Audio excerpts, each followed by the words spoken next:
Hotel রুমে বসে বসে এইরকম ভিউ দেখতে কার না ভালো লাগে। আমারও ভালো লেগেছিল। আমি রিসেন্টলি পুরী গিয়ে এই হোটেলটাতেই ছিলাম। এই হোটেলটা হোটেল নিউ হরাইজন, একদম স্বর্গদ্বার বিচের ওপর। আর এই দেখুন, এটা আমাদের প্রাইভেট একটা ব্যালকনিও ছিল। সেই ব্যালকনি থেকে আমরা সবকিছু দেখতে পাচ্ছিলাম। খুব সুন্দর মনোরম একটা দৃশ্য। আর এই যে পুরো হোটেলটা এইরকম দেখতে বাইরে থেকে।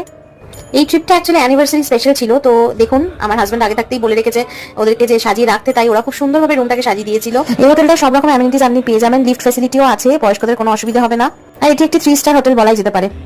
ওরা সবকিছু আমাদের প্রোভাইড করেছিল, যেমন ইলেকট্রিক কেটেল, এইদিকে টি কিট, তারপর ওইদিকে সাবান, শ্যাম্পু, ময়শ্চারাইজার, টুথব্রাশ, কোমটা আমার কাছে খুব ইন্টারেস্টিং লেগেছিল।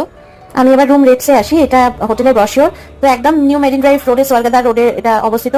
হোটেলটা ফোন নাম্বার আছে, আপনারা ফোন করে জেনে নিতে পারেন আপনাদের যা জিজ্ঞাসা। আমরা ছিলাম রয়্যাল সি ভিউ রুমে, যেটা 6,000 টাকা দাম ছিল। তো আপনারা যদি চান, আপনারাও এখানে কন্ট্যাক্ট করে ওদের রুম রেটস গুলো জেনে নিতে পারেন, কারণ এটা off season on season vary করে।